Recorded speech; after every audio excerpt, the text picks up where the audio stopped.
एक गांव में हरिदास नाम का एक किसान रहता था। किसान का काफी भरा फूला परिवार था। किसान की एक पत्नी और 2 बेटे थे। उन दोनों बेटों की शादी हो चुकी थी। किसान की एक बेटी भी है जिसका नाम सविता है। कुछ साल पहले ही किसान ने अपनी बेटी सविता की शादी सोहन नाम के लड़के से की थी, जिससे सविता और सोहन को एक प्यारी सी बेटी हुई जिसका नाम था राधा। लेकिन वक्त की मार सविता पर ऐसी पड़ी कि एक रोज हार्ट अटैक के कारण उसके पति की मृत्यु हो गई। सविता बेचारी अकेली हो गई अपनी बेटी की परवरिश के खातिर। उसने कंपनी वालों से अपनी पति की जगह नौकरी की मांग की। मैडम, आपकी शिक्षा हमारी कंपनी के अनुसार मेल नहीं खाती। माफ करना, हम आपकी किसी प्रकार से मदद नहीं कर सकते। सविता ज्यादा पढ़ी लिखी नहीं थी, इसलिए कहीं उसे ढंग की नौकरी भी नहीं मिली। कुछ दिन तक अपनी बेटी के साथ वह किराए के घर में रही, लेकिन एक रोज किराया न भरने के कारण मकान मालिक ने उसे घर से निकाल दिया। सविता को कोई रास्ता नहीं सूझा तो वह अपनी बेटी राधा को लेकर अपने पिता के घर आ गई। माँ, किराया न भरने के कारण मकान मालिक ने हमें घर से निकाल दिया। आप तो जानती हो हमारा आप लोगों के सिवा और कोई नहीं। हाँ मेरी बच्ची, भगवान ने बड़ा ही जुल्म ढाया है तेरे ऊपर जो इतनी कम उम्र में ही तुझे विधवा कर दिया। माँ, पिताजी कहाँ है? माँ, मैं पिताजी से मिलना चाहती हूँ। बेटा, तेरे पिताजी बहुत बीमार है, हमेशा बिस्तर पर ही पड़े रहते हैं। तेरे दोनों भाई को तो उनसे मिलने का पूरे दिन में एक वक्त नहीं मिलता, बस हमेशा अपने कमरे में ही अपनी पत्नियों के साथ रहते हैं। जा बेटा, कम से कम तू ही अपने पिताजी से मिल ले, तुझे देखकर वह थोड़ा खुश हो जाएंगे। सविता अपने पिताजी से मिलने उनके कमरे में गई। आखिर अपने पिताजी से मिलने का समय मिल ही गया। बेटी, तेरे दोनों भाइयों को तो मुझसे मिलने का जरा सा समय नहीं है। बेटा, कैसी है तू? भगवान ने तेरे साथ बहुत अन्याय किया है।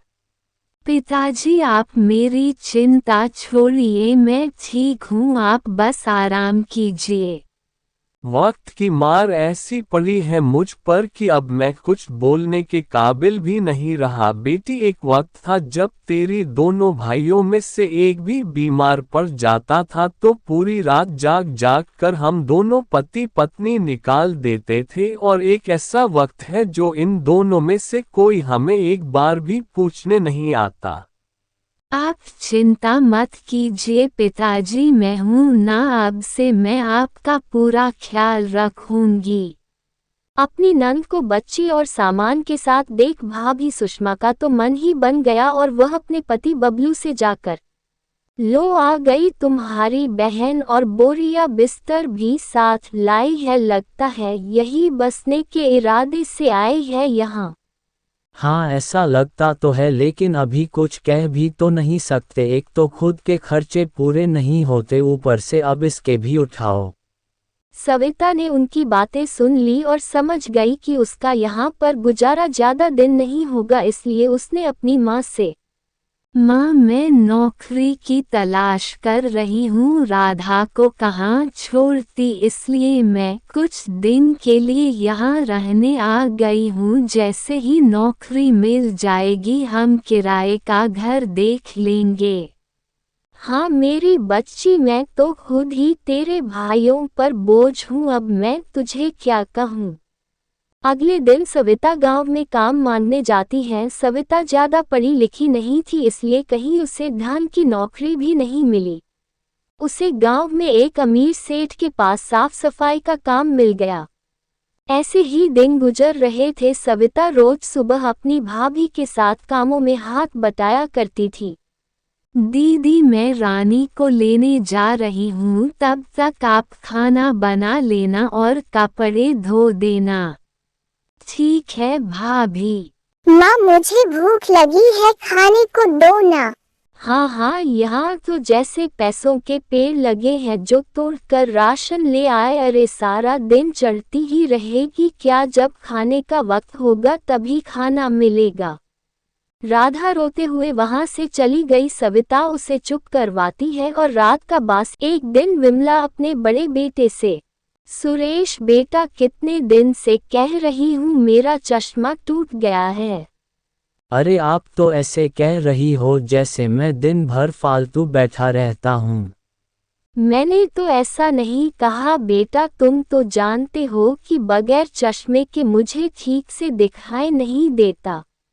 हाँ हाँ मुझे पता है, घर में सिर्फ मैं ही नहीं हूँ, आपका छोटा बेटा राजू भी है, आप उससे क्यों नहीं कहती हो।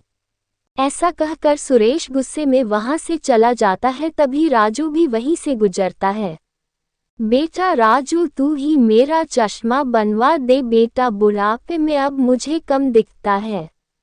वो माँ, बात यह है कि अभी मेरे पास पैसे नहीं है और आपको तो पता है ना मेरी कमाई कितनी है, आप भैया से क्यों नहीं कहती।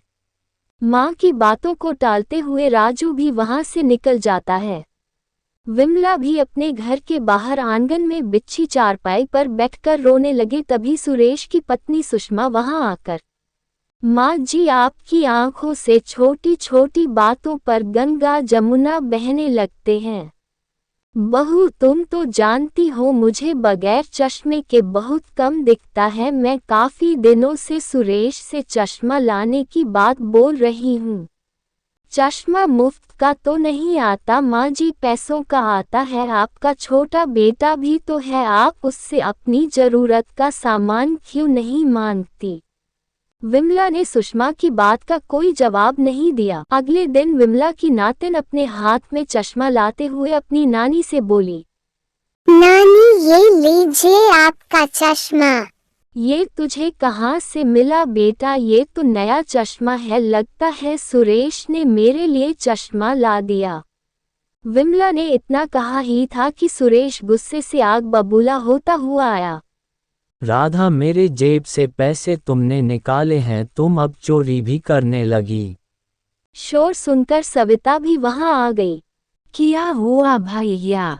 तुम अनजान तो ऐसे बन रही हो जैसे तुम्हें कुछ पता ही नहीं। भैया मुझे सच में नहीं पता क्या हुआ है। तुम्हारी बेटी ने मेरे पास से पैसे चुराए हैं, या यूं कहो कि तुमने ही उससे ऐसा करने को कहा होगा। नहीं भैया, मेरी राधा ने चोरी नहीं की होगी। बोल राधा, तेरे पास ये चश्मा कहाँ से आया?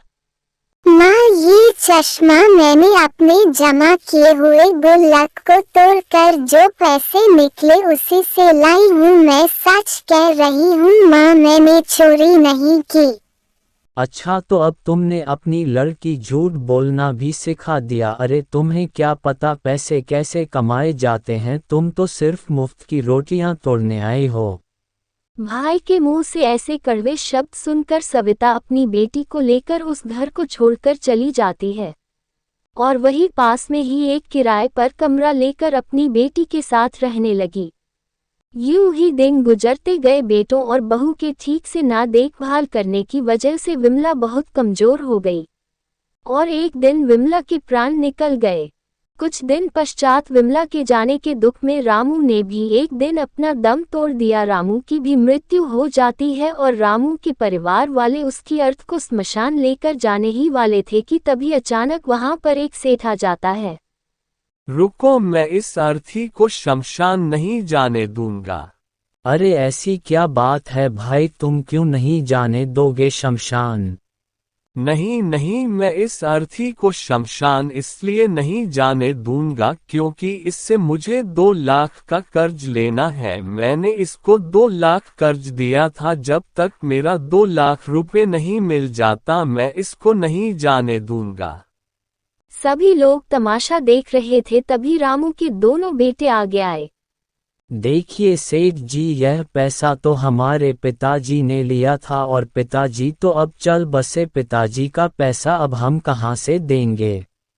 वह सब मैं नहीं जानता, मुझे मेरे पैसे वापस चाहिए, नहीं तो मैं इस अर्थी को यहाँ से हिलाने भी नहीं दूंगा। पिताजी का कर्ज पिताजी जाने हम क्यों दे उनका कर्जा, और वैसे भी पिताजी तो अब रहे नहीं, और अगर आपको कर्ज चाहिए तो जाओ ले जाओ उनकी अर्धी और निकलवा लो अपना कर्जा, हम नहीं देंगे कर्ज, तुम्हें जो करना है करो। पूरा गांव ये बात सुनकर उन दोनों के ऊपर थू थू करने लगा। हे राम, क्या कल युग आ गया है, आजकल के बेटे तो माँ बाप को कुछ समझते ही नहीं है। ये कैसे बेटे हैं, अरे ऐसे बेटे होने से अच्छा तो बेटा ना होना ही अच्छा है। मेरा बेटा अगर ऐसा हो तो मैं तो उसे जीते जी उसका बहिष्कार कर दूं, भगवान बचाए ऐसे बेटों से। तभी यह बात उसकी बेटी को पता चली, वह अंदर से रोती रोती आई।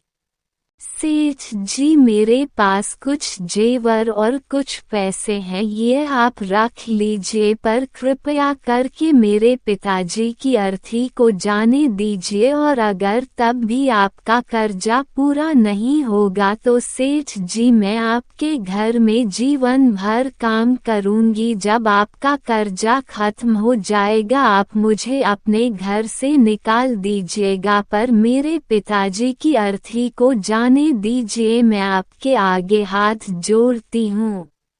ये सब देखकर उस सेठ की आंखों में आंसू आ गए और वह सविता से, देखो बेटी, बात ऐसी है कि मुझे तुम्हारे पिताजी से पैसे लेने नहीं बल्कि देने थे, लेकिन मैं जब पैसे लौटाने आया तो मुझे पता चला कि तुम्हारे पिताजी का देहांत हो गया है। मैं बहुत असमंजस में रह गया कि अब मैं क्या करूं, मैं किसको पैसा दूं, कौन है इसका असली हकदार। तो बेटी इसीलिए मैंने ये सब प्रपंच किया, ये सब जानबूझकर मैंने किया, और इसीलिए किया कि पता लगे तो सही कि रामू से कौन कितना प्यार करता है, कौन उसका सम्मान करता है। और अब मैं सब जान गया हूँ कि इन पैसों के हकदार तुम ही हो, तुम ही अपने पिताजी से बहुत प्यार करती हो। तुम्हारे दोनों भाई, तुम्हारे चाचा, तुम्हारी चाची सब दिखावा करते हैं, और आज मुझे ये भी पता चला कि एक बेटी ही है जो हमेशा अपने माँ बाप से सच्चा प्यार करती है, वह कभी भी उन्हें दुखी नहीं देख सकती। बेटे तो फिर भी छोड़ दे अपने माँ बाप को, लेकिन बेटियां कभी नहीं छोड़ती। भगवान करे तुम जैसी बेटी हर घर में हो। ये सब बातें सुनकर उन दोनों भाइयों का सर शर्म से नीचे झुक गया। चाचा चाची की आंखें भी नीची हो गई।